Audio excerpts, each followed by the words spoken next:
Hanta virus వార్తల్లో ఉంది. Oscar winning actor ఒక ఆయన జీన్ హ్యాక్మన్ రీసెంట్గా హార్ట్ అటాక్తో చనిపోయారనమాట.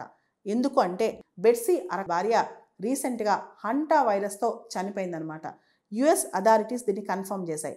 అసలు ఈ హంటా వైరస్ అంటే ఏంటి? హంటా వైరస్ అనేది ఒక సీరియస్ ఇల్నెస్ అనమాట. ఈ వైరస్ అనేది రోడెంట్స్ ద్వారా మనిషికి వస్తుంది. ఇది 2 రకాలుగా రావచ్చు. హంటా వైరస్ పల్మనరీ సిండ్రోమ్ లేదా haemorrhage fever with renal syndrome అనమాట.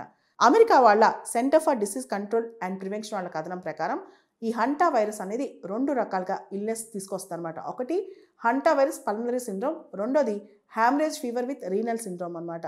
ఈ 2 సిండ్రోమ్స్ మనకు కనిపిస్తాయి హంటా వైరస్ వస్తే. బేసిక్గా హంటా వైరస్ అనేది జూనోటిక్. మేజర్గా ఇది ఎనిమల్స్ టు హ్యూమన్సే వస్తాయి. అంటే మేజర్గా చెప్పాలంటే ఇంకా క్లియర్గా రాడెంట్స్ టు హ్యూమన్సే వస్తాయి అనమాట.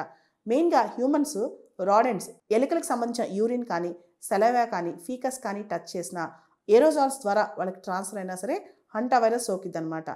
ఈ hanta virus person to person సోకదు, మనిషి నుంచి మనిషికి ట్రాన్స్మిట్ అవ్వదు, ఎనిమల్స్ నుంచి మనిషికి స్ప్రెడ్ అవుతుంది అనమాట. దీని సిమ్టమ్స్ ఫీవర్, మజిల్ ఏక్స్ అంటే కండరాల నొప్పులు, ఫీవర్ రావటం, విపరీతమైన ఫ్లూ సిమ్టమ్స్, కాఫ్ కానీ వామిటింగ్ కానీ డయేరియా కానీ ఇలా రావటం. ఈ హంటా వైరస్ సంబంధించి మోర్టాలిటీ రేట్ మరణాల శాతం ఎంత ఉంటుంది అనేది ఆ ఇన్ఫెక్షన్ ఎలా సోకింది, ఆ వైరస్ ఎంత తీవ్రంగా ఉంది దాన్ని బట్టి ఆధారపడి ఉంటుంది. ఇది 12% నుంచి 40% వరకు మోర్టాలిటీ రేట్ ఉంటుంది.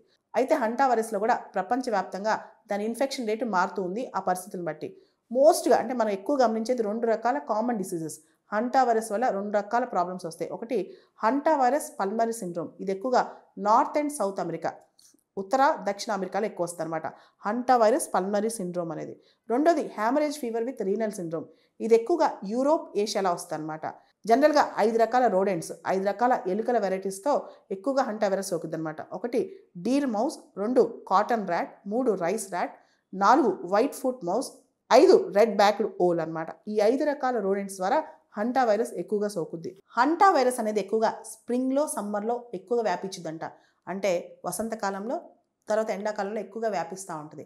హంటా వైరస్ అనేది ఏరోజాల్స్, ఏదైతే రోడెంట్స్ ఎక్కువ ఉంటాయో, ఎలుకలు ఎక్కువ ఉంటాయో ఆ ప్రాంతంలో క్లోజ్డ్గా ఉంటాయి, షెడ్స్లో లేదా వెంటిలేషన్ తక్కువ ఉన్న రూమ్స్లో ఆ ఏరోజాల్స్ ద్వారా ఎలుకల యొక్క ఫీకస్ కానీ యూరిన్ కానీ సెలవా కానీ మనకి కనుక ఏరోజాల్స్ ద్వారా కానీ కాంటాక్ట్లోకి వచ్చినా మనం టచ్ చేసినా మనకి ఈ వైరస్ సోకే అవకాశం ఉంది. కాబట్టి ఎలుకలకి చాలా దూరంగా ఉండాలి. ముఖ్యంగా రోడెంట్స్ వల్ల వచ్చే ఇన్ఫెక్షన్స్లో ప్రధానమైన ఇన్ఫెక్షన్ హంటా వైరస్ అనమాట.